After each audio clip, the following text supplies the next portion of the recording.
Hey guys, welcome back to my channel. সবাই কেমন আছো? আশা করছি সবাই খুব ভালো আছে আর আমিও ভালো আছি। তো গাইস, আজকে হচ্ছে লাস্ট দিন জগদ্ধাত্রী পুজোর।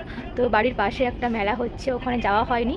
তো আজকে যাচ্ছি আমরা মেলা দেখতে। তো দেখতে পাচ্ছি এই যে এখন রেডি হয়ে গেছি, আর অনেক দিন বাদেই শার্টটা পরলাম। আর আগের থেকে আমি তো অনেকটাই মানে পাতলা হয়ে গেছি, রোগা হয়ে গেছি। তো শার্টটা একদম পুরো ফিটিংস আছে আমার এখন। শার্টটা মানে পরতে খুব মানে ভালো লাগছে দেখতে। না হলে আগে যখন এত মোটা হয়ে গেছিলাম, তো তখন মোটা হলে জানো সবাই শার্ট পরলে কেমন লাগে, বেকার লাগে একদম, মানে ভুঁড়ি তখন ছিল। আর এখন একদম স্লিম হয়ে গেছি, তো ভালোই লাগছে এখন। তো তোমাদের সঙ্গে ফুল লুকটা দেখাচ্ছি। তো চলো দেখতে থাকো, ব্লগটা কন্টিনিউ। তো দেখতে পাচ্ছ এই যে পুরো ফুল লুকটা তোমাদেরকে দেখাচ্ছি।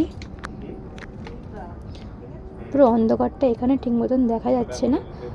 তোমাদের সঙ্গে আমি পুরো ভিডিও করে, না হলে এমনি ফুল লুকটা একটা ফটো দিয়ে তোমাদের সঙ্গে শেয়ার করব। তো চলো দেখতে থাকো ব্লগটা। তো দেখতে পাচ্ছ চলেও এসছি আমরা এখন মেলার মধ্যে।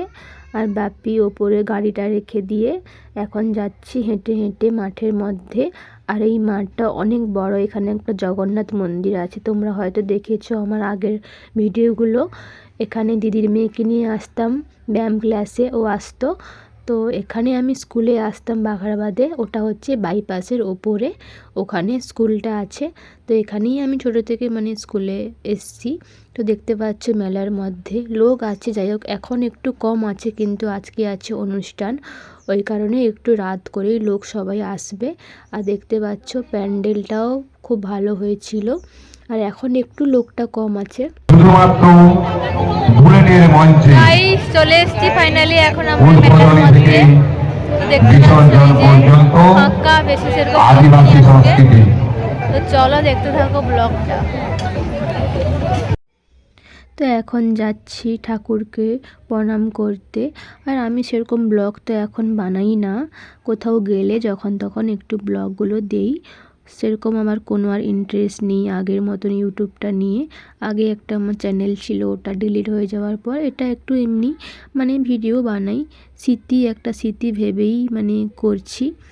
হয়তো যখন বয়স টয়স হয়ে যাবে তখন দেখব ভিডিওগুলো, ওই জন্যই বানাই। তো সেরকম কোনো ইন্টারেস্ট নেই আর মানে ইউটিউবের প্রতি। যখন ইচ্ছে হয় একটু ভিডিও দেই, পোস্ট করি, তাছাড়া কিছুই না। তো দেখতে পাচ্ছ ঠাকুরকে এখন প্রণাম করছি আমরা।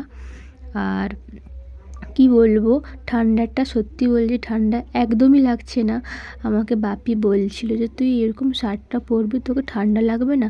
আমি বললাম না, সত্যি কথা বলতে সেজে গুজে নিলে, চুল টুল ছাড়লে একদমই ঠান্ডা লাগে না। আর আমার চুলটা অনেকটাই বড় লং, তোমরা সবাই দেখেছো হয়তো। তাও আগের থেকে চুল অনেক উঠে গেছে, না হলে আগে অনেক মোটা চুল ছিল।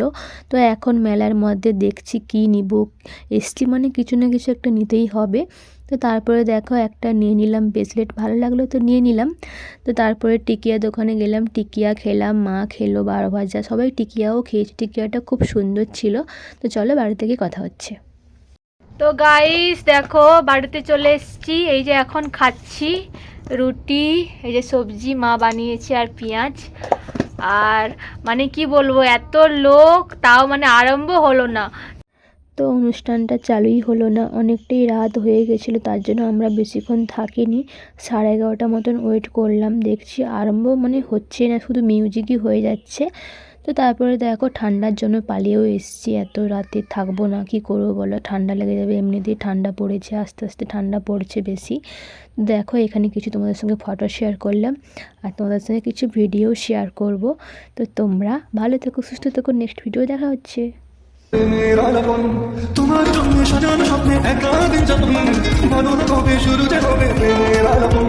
জুড়ে আছো নিশিদিন, থাকবো বেঁধে চিরদিন, জুড়ে আছো নিশিদিন, থাকবো বেঁধে চিরদিন, কোন কোন মনে তোমায় শুধু খুঁজিবার। চলে আয় চুক্তি করে, ভেসে যাই প্রেম সাগরে, চল পুরোই মুক্ত দিন দুজনে আহত করে। চলে আয় চুক্তি করে, ভেসে যাই প্রেম সাগরে, চল পুরোই